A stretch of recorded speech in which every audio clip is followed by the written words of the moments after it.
Movie की शुरुआत होती है और हमें एक बच्चे को दिखाया जाता है जिसका नाम जैक होता है। जैक का मानना है कि क्रिसमस के दिन सेंटा नहीं बल्कि बच्चों के माता पिता उन्हें गिफ्ट देते हैं जिसे वे लोग छुपा कर रखते हैं और रात में अपने बच्चों को चुपके से दे देते हैं। फिर हमें 20 साल बाद का समय दिखाया जाता है। अब जैक बड़ा हो गया होता है और एक हैकर बन गया होता है और साथ ही वह एक कंपनी को हैक करने का प्लान बना रहा होता है जिसका नाम नेशनल जियोलॉजी एडमिनिस्ट्रेशन है। जैक बड़ी आसानी से कंपनी के एक लड़की का एक्सेस कार्ड चुराकर कंपनी में घुस जाता है और उसमें बग फिक्स कर देता है जिससे वह बड़ी आसानी से उसे हैक कर लेता है। इसके बाद हमें सेंटा को दिखाया जाता है जिसका नाम निक होता है और उसके बॉडीगार्ड का नाम कैल होता है। वह दोनों एक मॉल में बच्चों को गिफ्ट दे रहे होते हैं। गिफ्ट देने के बाद वह अपने रेंडियर के पास पहुंचते हैं तो हमें पता चलता है कि निक एक सच में सेंटा क्लॉज है। सेंटा क्लॉज अपने रेंडियर को लेकर नॉर्थ पोल में चला जाता है जहां उसका घर होता है। फिर हमें नेक्स्ट डे को दिखाया जाता है। कैल एक लेटर लेकर सेंटा के पास जाता है और उनको एक लेटर देकर कहता है कि अब मैं यह काम छोड़ रहा हूं क्योंकि बच्चों को सेंटा पर विश्वास नहीं होता और बच्चे सेंटा को मजाक समझते हैं। इसीलिए मैं इस काम को छोड़ना चाहता हूं। मतलब यह कैल का सेंटा के साथ लास्ट क्रिसमस होता है। सेंटा उसे समझाते हैं कि यह सब हम बच्चों के लिए कर रहे हैं, भले ही कोई हम पर विश्वास करें या ना करें। वहीं हम दूसरी तरफ देखते हैं कि जैक सेंटा क्लॉज की लोकेशन ट्रैक कर लेता है पर उसे नहीं पता होता है कि यह सेंटा की लोकेशन होती है। जैक लोकेशन एक आदमी को भेज देता है जिसके कुछ दिन बाद कुछ लोग सेंटा के घर में घुस जाते हैं और उन्हें किडनैप कर लेते हैं जिन्हें कैल भी नहीं रोक पाता है। इसी के साथ हमें दिखाया जाता है कि सेंटा की एक टीम होती है जो सेंटा को ट्रैक करने में लग जाती है। ट्रैक करते समय उन्हें जैक की इंफॉर्मेशन मिलती है जिसने नॉर्थ पोल की लोकेशन को ट्रैक किया था। इसलिए वे लोग जैक को किडनैप कर अपने हेडक्वार्टर पर लाते हैं और उससे पूछताछ करने लगते हैं पर वह सेंटा क्लॉज के किडनैप का विश्वास नहीं करता है।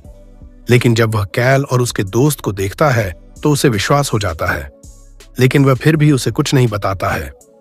लेकिन जब कैल की दोस्त नाजिया उसे धमकाने और डराने लगती है तो वह बताता है कि जिसके लिए उसने लोकेशन ट्रैक की थी वह उन्हें नहीं जानता।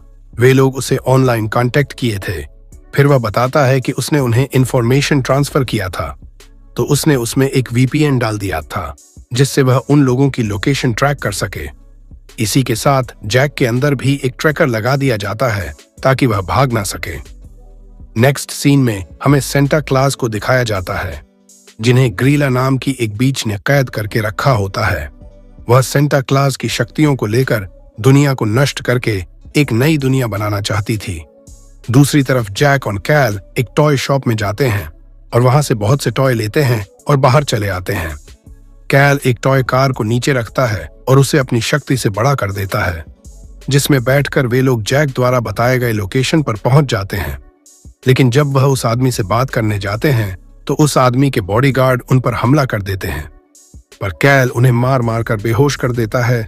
फिर वे लोग उस आदमी के पास जाते हैं तो वह आदमी बताता है कि उसने वह इंफॉर्मेशन अपने लिए नहीं बल्कि किसी और के लिए लिया था जिसका नाम वह नहीं ले सकता, नहीं तो उसे पता चल जाएगा। तब कैल उसे उसका नाम जमीन पर लिखने को कहता है।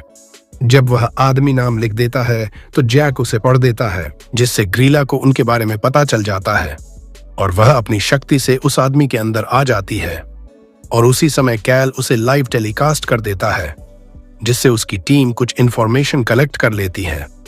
तभी ग्रीला उन्हें मारने के लिए स्नोमैन भेज देती है लेकिन कैल और जैक मिलकर उन्हें आसानी से हरा देते हैं।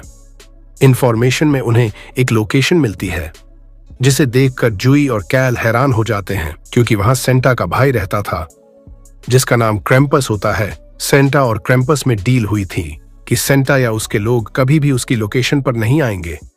इसके बाद कैल और जैक उस जगह पर जाते हैं तो वह देखते कि वहां पर तमाचे वाला गेम हो रहा होता है।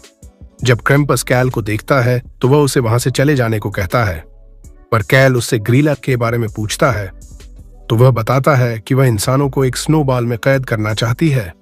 इसके अलावा उसे कुछ नहीं पता। जब वे लोग वहां से जाने लगते हैं तो क्रैम्पस कैल को जेल में डालने और जैक को वहां से चले जाने को कहता है पर जैक बड़ी चालाकी से कैंपस को तमाचे वाला गेम खेलने के लिए राजी कर लेता है और गेम स्टार्ट हो जाता है। लेकिन कैल के पास उसका जादुई गैजेट नहीं होता जिससे वह हारने वाला होता है। लेकिन जैक बड़ी चालाकी से उसका जादुई गैजेट उसके हाथ में लगा देता है और वे लोग फाइट जीत जाते हैं और वहां से चले जाते हैं। रास्ते में आते समय जैक ग्रीला का नाम ले लेता है, जिससे ग्रीला को उनके बारे में पता चल जाता है। आगे जाने पर उन्हें एक पियानो मिलता है जिस पर एक स्नोबॉल रखी होती है। तभी जैक के बेटे का फोन आता है और वह देखता है कि उसके पास भी वैसा ही स्नोबॉल होती है। जैक का बेटा जैसे ही उसे हाथ में लेता है तो वह उसमें कैद हो जाता है। अपने बेटे को बचाने के लिए जैक भी स्नोबॉल को अपने हाथ में ले लेता है और वह भी उसमें कैद हो जाता है और वह दोनों ग्रीला के पास पहुंच जाते हैं। यह सब होने के बाद कैल जूई को कॉल करता है और जैक के अंदर लगे ट्रैकर से उसको ट्रैक करने को कहता है। ट्रैकर से पता चलता है कि ग्रीला कहीं और नहीं बल्कि सेंटा क्लॉज के घर में ही कहीं छुपी है। आगे हम जैक और उसके बेटे को देखते हैं जो एक दूसरे से बात करते हैं और अपने गिले शिकवे दूर कर देते हैं, जिससे उनका दिल साफ हो जाता है और वह स्नोबॉल से आजाद हो जाते हैं। तभी उन लोगों की मुलाकात कैल और जूई से होती है। तो जैक उन्हें बताता है कि ग्रीला किसी यात्रा की बात कर रही थी, तो वे लोग समझ जाते हैं कि ग्रीला स्नोबॉल बांटने जा रही है। उसी समय कैल को उसके साथी भी मिल जाते हैं जिन्हें ग्रीला कैद करके रखी होती है। इसके बाद सभी लोग ग्रीला और उनके लोगों को रोकने पहुंच जाते हैं और उन लोगों में फाइट चालू हो जाती है। कैल और जैक ग्रीला से फाइट करने पहुंच जाते हैं, लेकिन वह उन लोगों को नीचे फेंक देती है। लेकिन जैक चैन पकड़कर लटक जाता है और रेंडियर के चैन को खोल देता है, जिससे ग्रीला नीचे गिर जाती है और हिरन उड़ जाते हैं। तभी वह अपने असली रूप में आती है और कैल उससे फाइट करने लगता है, लेकिन वह उसके सामने टिक नहीं पाता है। तभी सेंटा का भाई वहां आ जाता है, लेकिन वह भी ग्रीला का सामना नहीं कर पाता। फिर ग्रीला कैल को पकड़ लेती है और उसे मारने वाली होती है। तब सेंटा उठते हैं और अपने रेंडियर को बुलाते हैं। रेंडियर तेजी से ग्रीला की तरफ आते हैं और उसे मारकर स्नोबॉल में गिरा देते हैं, जिससे ग्रीला स्नोबॉल में कैद हो जाती है। जब सब कुछ ठीक हो जाता है तो सेंटा, कैल, जैक और उसका बेटा बच्चों को गिफ्ट बांटने चल देते हैं। इतना सब होने के बाद कैल अपने काम को छोड़ने से मना कर देता है और मूवी भी यहीं पर समाप्त हो जाती है।